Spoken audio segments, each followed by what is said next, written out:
Members of the Board of Regents, headed by Chairman Prospero de Vera III, UP President Danilo Concepcion, UP Los Banos Chancellor Dr. Jose Camacho, Vice Chancellors, Deans, Faculty and Staff, mga ginagalang naming mga magulang, mga minamahal kong isko at iska ng bayan, a bountiful day to all of you. I am truly grateful and it is my greatest honor to speak before you today. I never imagined that one day I will be on the stage of this great institution of higher learning. Kagaya ng karamihan sa inyo, gumapang din ako sa hirap bago nakapagtapos. At kagaya din ng ilan sa inyo, nagkaroon din ako ng hindi makakalimutang love life dito sa UPLB. Saksi ang makasaysayang mga gusali at naglalakihang mga puno dito sa campus sa aking maalaala mo kayang pag-ibig. Kaya lamang hindi mapalad na maging forever. My dear graduates, I speak to you in interesting times. This is actually an old Chinese curse. To wish someone to live in interesting times is to invoke the visitation of war, famine, and plagues on people's lives. We are in the midst of a pandemic that has claimed and maimed millions of lives and destroyed livelihoods as many, circumstances that indeed fall under interesting times. But there is also the often discussed character in the Chinese lexicon that stands for crisis. It also means opportunity. They are one and the same. In other words, there is hope. After all, the story of mankind has always been a story of survival and progress. There is always hope, and history shall not end with the generation alive today. This is what I want to emphasize to you today: hope and perseverance. I speak only from experience. After all, it is really the only thing worth sharing. You see, it was every major debacle in my life that guided me to success. I found that more important than spotting and seizing great opportunities is actually keeping hope alive and sustaining it through perseverance. Let me share with you my story.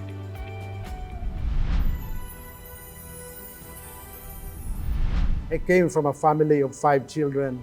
We lost our father when I was 8. 4 years after his death, life was dark and desolate for all of us. We lost our main breadwinner and guide. Suddenly, we all had to live off my mother's salary as a school teacher. It was wrenching, not just economically, but in all aspects of life. We had to work through sudden change of fortune. My mother was a strong woman. With 5 kids to take care of, she had to be. She started to supplement her income selling rice and printing shirts, among others. She had no prior experience in business. She learned as she went along, a valuable lesson for me later. For my mother, there was only one important thing that she set out to accomplish: get all of us a good education. So when I passed the UPCAT as a COCOFED scholar in UPLB, she was not happy. She was very happy. At siyempre, ako rin. Pero hindi masyado. Agriculture was not my original choice, but it was required by the scholarship grant. It was my only ticket to UP. So I went on, and later was glad for it. It was my first major blessing. At UPLB, I also took a part-time job as student assistant to help support myself. I did all sorts of stuff. Naging janitor ako, all-around utusan, habang tinatapos ko ang aking pag-aaral. That was my next major blessing because one day, Pure Foods came along, looking for a manager for their new poultry venture. The professors in the Department of Animal Science where I worked recommended yung magaling kong kaklase. But Pure Foods chose yung pinakamagaling. To each. But there was a big problem. It was a senior position and I had absolutely no experience for the job. Gets kaagad ng HR and rejected me. Taking a leaf from my own mother's courageous example, I forcefully argued I was ready. A difficult life has made me strong.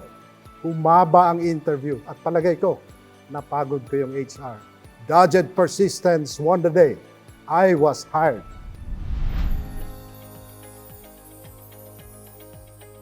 At Pure Foods Poultry, I worked hard and asked nothing from those under me that I wasn't willing to do myself.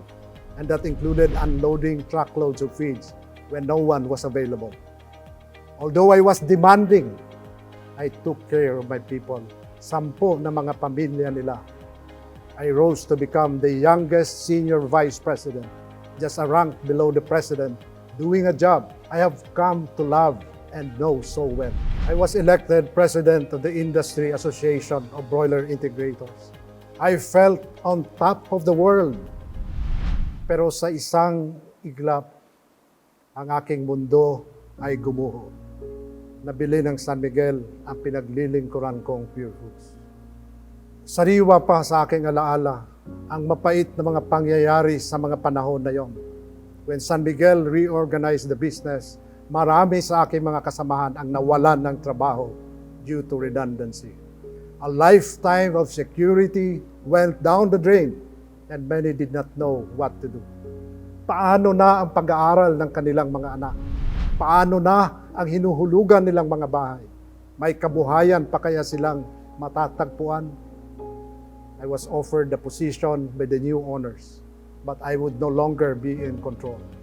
My overriding concern at that time was to protect the livelihood of my people.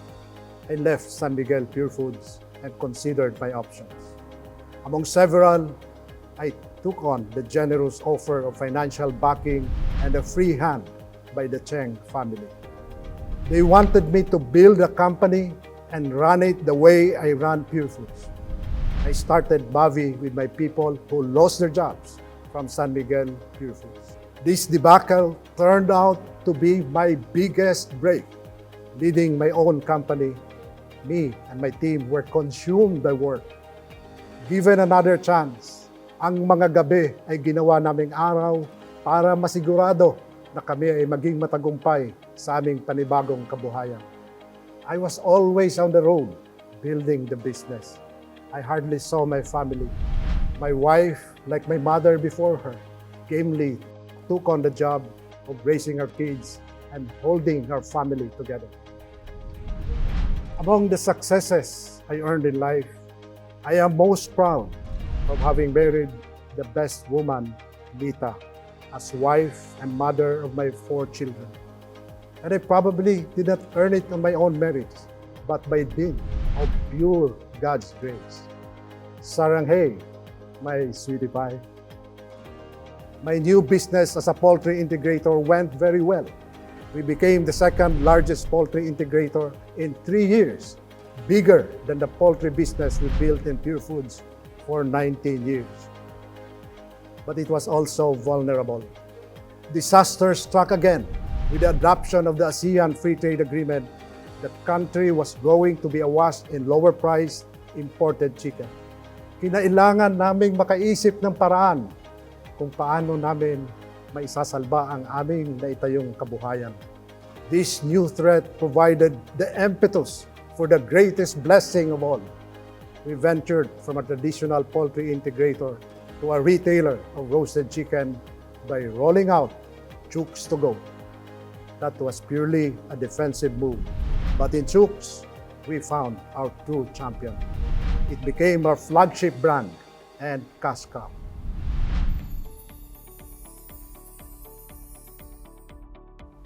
After 20 years of leading BAVI, we have grown to become the largest roasted chicken company in the land with close to 2,000 retail outlets. We are bigger than our number 2 to 10 closest competitors put together. We have grown from strength to strength since we started. And then, COVID struck. Kagaya ng karamihan, we were not prepared to deal with the harsh quarantine measures Within a week, our cash flow dried up. People just stopped buying our products. It was a matter of time. We were in the road to bankruptcy. Every day since the enhanced community quarantine started, I grappled with many fears that live chicken in our farms do not eat and that chicken in our processing plants could not be dressed because feeds and personnel are getting stuck at some checkpoints somewhere. What kept me awake at night was the safety of our people and making sure that they have a business to return to after. Their security and well-being and that of their families require that we win on both fronts. But I saw the boundless faith, uncommon courage, and sterling commitment in the men and women in our ranks who went out to the streets daily and beyond the call of duty to peddle our chicken in communities on lockdown. Most of them didn't have to do it. It was not in their job description. But they took to the streets to sell chicken anyway, and with full knowledge of the personal risk to themselves of contracting the virus. I never imagined I would ever ask this kind of sacrifice from anyone, and I would never demand it from any one of my people. The crisis was unprecedented, but it is not the crisis, however daunting, that matters. It is strength of character. Our company was forged by crisis starting from the time we lost our jobs. We have faced many difficult challenges in our journey, and time and again, we have shown to ourselves that we not only survive, we thrive on them. The crisis may be different today or in the future, but we are the same men and women of unflagging tenacity and boundless courage. There is one lesson I learned from that crisis: that people are not our most valuable asset. Our most valuable asset ay ang mga empleyadong may malasakit. My dear graduates, you will all be in the job market very soon. With your UPLB degree, you will have an edge over others. Your CVs will be picked up by headhunters ahead of others. And there is, so to say, a better price on your heads. Sa pagtatapos, gusto kong mag-iwan ng ilang paalala bago kayo humayo upang hanapin ang nakatadhanang kapalaran para sa inyo. Unang-una, bakit nga ba binalikat ng sambayanang Pilipino ang inyong pag-aaral sa UP, gayong karamihan naman sa kanila ay mga mamamayang hirap din at payak ang pamumuhay? Ang pangunahing dahilan dito ay dahil kayo ang mga pinakamatatalino sa buong Pilipinas na mapalad na nakapasok sa butas ng karayom ng UPCAT. Dahil kayo ay may angking talino, inaasahan na kayo ang pag-asa ng bayan. Tumaya ang bayan na kayo ay maging tapat sa pagtaguyod ng kapakanan ng mamamayang Pilipino. Kaya kayo ay tinatagurian kong mga manok ng bayan. Inaasahan kayong magtagumpay dahil ang inyong tagumpay ay tagumpay din ng bawat Pilipino. Pangalawa, at ito ay nais ko sanang maisapuso ninyo. Ano nga ba ang inaasahan ng sambayanan sa mga eskolar ng bayan na kanyang tinustusan sa kabila ng kakapusan ng pondo ng gobyerno? Inaasahan na kayo ay maging matagumpay sa anumang larangan na napupusuan ninyo at sa inyong tagumpay ay pagsisilbihan ninyo ang bayan sa anumang kaparaanan. Minsan nakakalimot tayo na hindi lang ang ating sarili at ang ating pamilya ang may karapatan na magtamasa ng bunga ng ating tagumpay.